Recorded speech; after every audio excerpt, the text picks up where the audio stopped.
What's up everyone? Welcome back to the shop. Now what is your favorite holiday movie? Let me know down in the comments below. Because mine is National Lampoon's Christmas Vacation. So today we're going to do a scroll saw project that is kind of a ode to the Commode. Let's get started.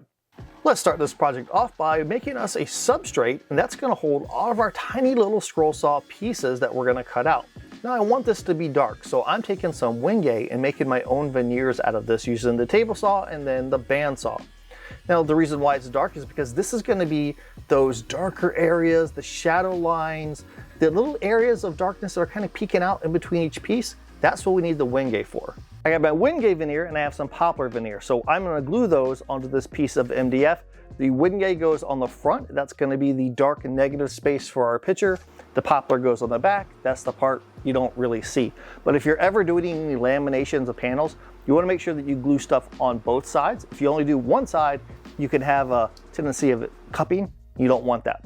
So I'm going to take these, glue these onto my panel using some Unibond 1 glue. This is really good stuff. I'm going to be using this 1/4 inch thick MDF. Usually I use 1/2 inch thick because I like that substantially thick panel, but I'm going to try 1/4 inch.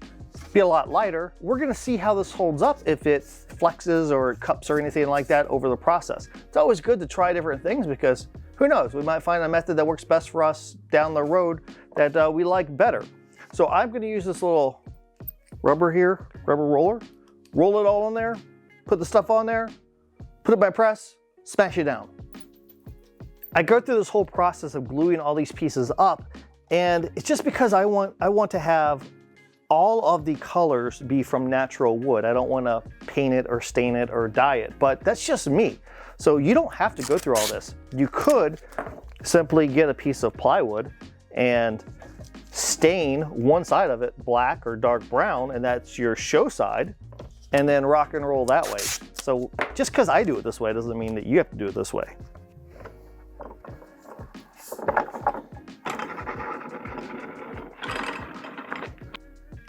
All right, while that is drying in the press, we can start working on getting the materials ready for the rest of it. So next I need to get my template ready that we're going to use to cut out everything, and then I want to have the background for our picture be walnut. I want to have a dark background, so I need to start milling out some of that.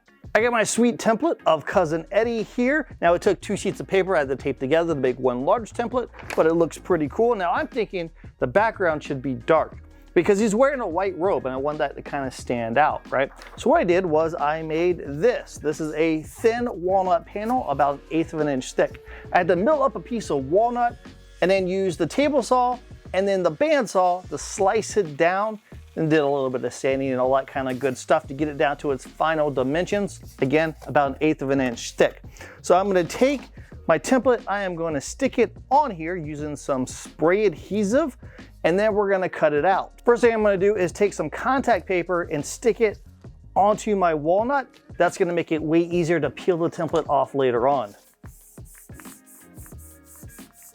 You'll see that with my template, I took an X-Acto knife and I cut one straight edge on the top and over on the side. That way I can align it perfectly on my panel whenever I spray it with glue. As far as the adhesive goes, Super 77.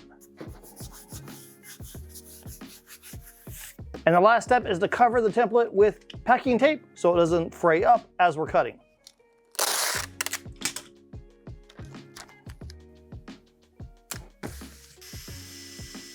I used a 1/8 inch drill bit to drill a little pilot hole that allows me to put my blade through it, and then I can start cutting out the background here. Now this is one of those weird things where you kind of have to flip your brain around, because naturally I want to start cutting out Cousin Eddie and the shapes that I see.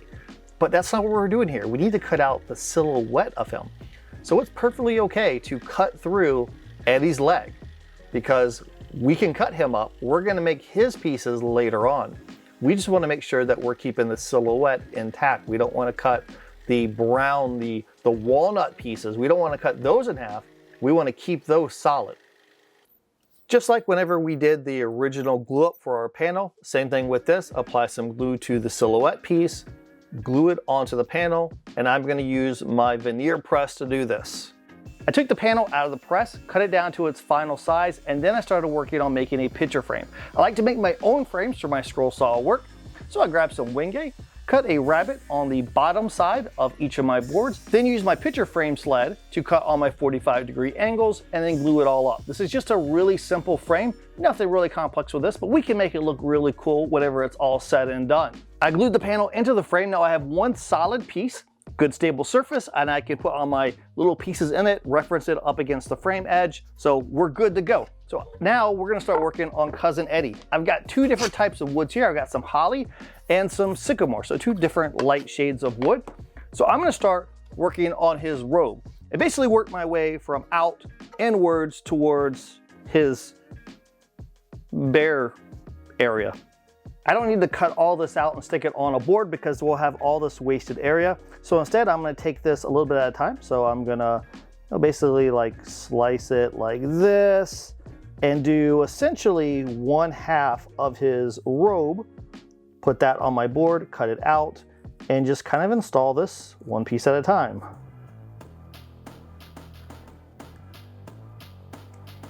Put some packing tape over it. Let's cut it out.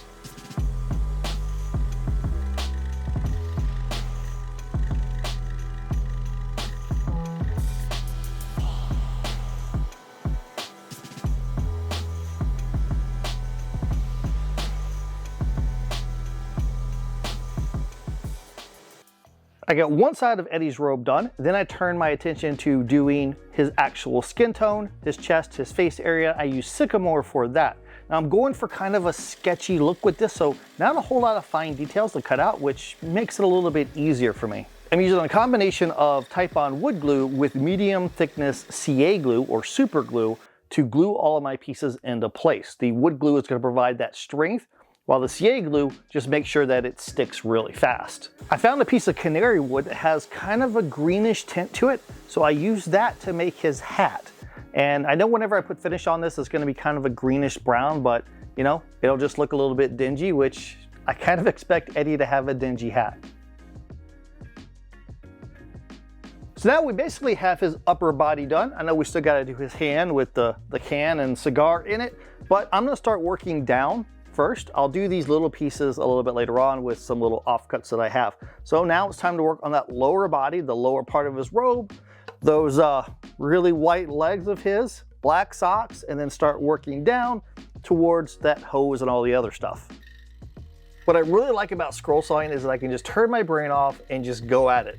Like with this is the bottom of his robe. I just cut out all the pieces I need and then I turn around and cut out those little in-between areas, those areas that I had to take a little 1/16 inch drill bit to drill out my little pilot holes and cut all those out. And then after that, it's assembling them and it's putting them in together, whatever order makes sense. Like with this, I decided to put his robe into place, then start working on his legs. Now there are a couple areas of the negative space, the background area, that I still have not installed yet, like the walnut in between his legs. That's something that I had to save those offcuts, put them off to the side, and then I can come back and then put the walnut in between his arms and his body, and then in between his legs. I gotta cut out all of this right here, which is gonna be the hose. So all of that's gotta get cut out there. And whenever I do, I can take this piece, which is the background, my negative space. I can put it up here, glue that into place. Now to do that, I looked at the picture, that is orange. So I've got this giant chunk of orange wood here that I need to slice, make it about the same thickness as this, cut out my piece.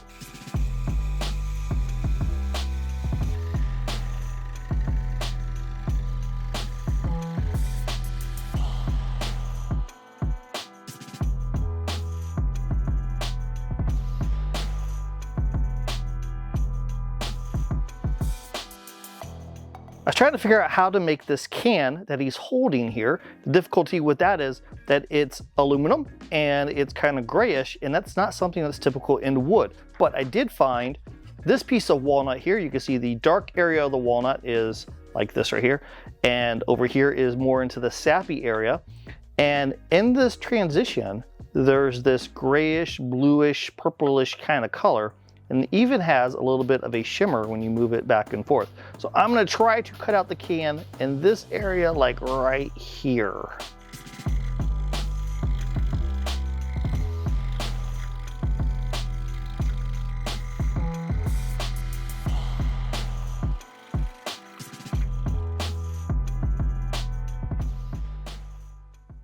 To do his cigar, we could just put a piece of just dark brown wood, but what I was thinking was I found this, which I think is a piece of Chechen. I don't know, but it does have this super contrast between the heartwood and the sapwood. So I could take his cigar and put it so that the tip of it is over here in the yellowish, orangish part, and then the body of it is in the brown, and it'll look like the tip is glowing. Maybe. We'll see. I gotta do the snow and then the garbage pile of whatever that is. So I went ahead and cut my template piece, and I grabbed a piece of maple. So I'm gonna stick that on there and cut it out. And then we'll see, hopefully the maple will provide just enough contrast from the sycamore and the holly. I don't know, we're dealing with a lot of light color, so it's gonna be interesting to see how it all looks whenever we put finish on it. Cutting out the snow is pretty uneventful. Now, one thing that I do want to make sure is that the snow is registered tight against the bottom of the picture frame. So what you can see is that I did cut away from that black line that is the bottom of the snow. That's because I know I can always cut closer to the line later on. I want to make sure that I can fit that piece into the picture exactly where I want it. I don't accidentally cut too much of it away. Then I got to make all that garbage area. And in the real picture, it's his reindeer that he kicked around and broke because it wouldn't light up. So I just did kind of a combination of red woods, brown woods, just threw it all together because it just needs to look like a pile of garbage.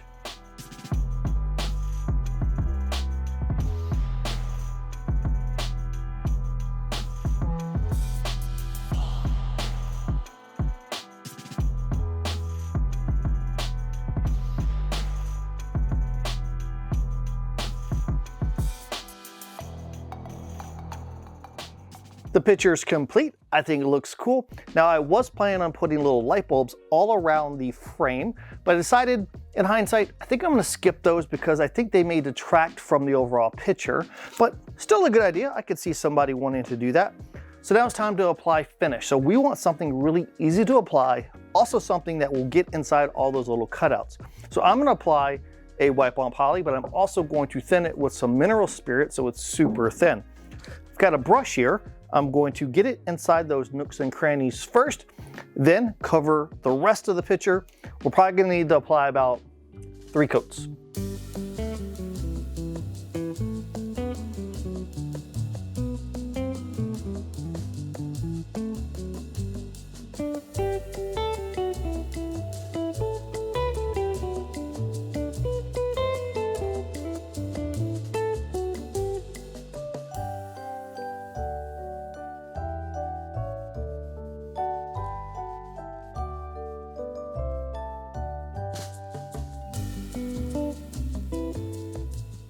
This was a lot of fun, and you know, it's a bit silly, I know. I mean, just look at what the subject matter is. But there was a little bit of challenge in this too. We had a lot of light colors that we had to try to mix in there and make them work. Also, that can he's holding, the cigar he's holding, they are some unique colors that is a little bit more difficult to find in natural wood. And I'm finishing this up at the perfect time because now I can hang it up with the rest of my Christmas decorations. Hopefully you enjoyed this video. If you did, consider signing up for Patreon. We have a tremendous community of wonderful people that are supporting this channel and my main woodworking channel, Newton Makes, over on Patreon, and we offer a whole lot of tiers to help out with that. You get sneak peeks, behind the scenes, woodworking plans, one-on-one conversations. We do one-on-one videos, Skypes, Zooms, all kinds of tiers. You can pick the one that works best for you, and it's what keeps these channels afloat. So thank you to all the patrons out there. So if you enjoyed the video, maybe consider subscribing to the channel as well. And until we meet again, get in your shop and build something awesome.